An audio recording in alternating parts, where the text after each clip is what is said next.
but it works on two key areas in the golf swing that we really want to focus on, and that's the club face rotation through the golf swing and also the left wrist at impact. We want a flat left wrist at impact.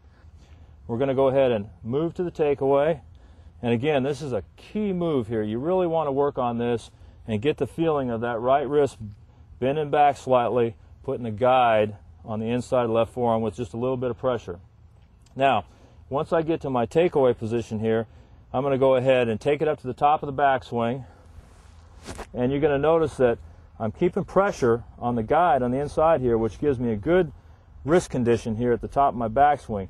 If I was to let it come off, you could see how my wrist would break down, and obviously that's a position that we want to try to avoid and that I see in a lot of golfers. So as we take our setup here and move to the takeaway, we establish that pressure on the inside of the forearm and we maintain it to the top of the backswing, which gives us a nice on-plane, solid backswing. Now from the backswing position, we're going to go ahead and move down to the release position here, and what you're going to see is one line there.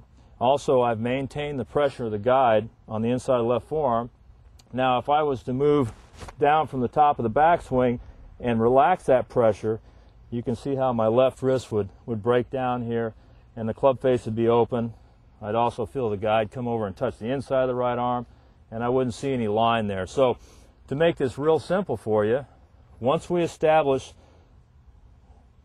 that guide on the inside of the left forearm with some pressure, and what you can do is you can feel a little counterclockwise motion of your left forearm here just to hold the pressure there. It's not going to go too much to where the club face would close because we have a guide here to prevent that. So as we take it back and the guide touches the inside of the arm, try to feel a little bit of that pressure as we take it up to the top of the backswing. Maintain that pressure down to the release position. Now, once we get into this release position, what we're going to do is we see one line here, and as we move through the impact area, through the follow-through, as I'm looking now, I'm seeing two lines.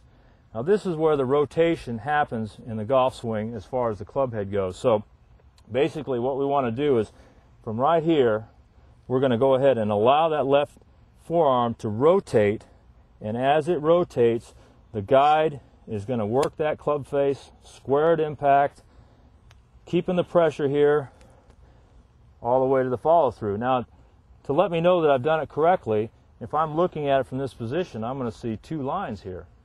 So, real simple. What we want to do is make sure we keep the pressure on the inside of the left forearm, and once we get down to the release position here, we're going to go ahead and rotate through. We can check our impact position there, and then go right to the follow-through position.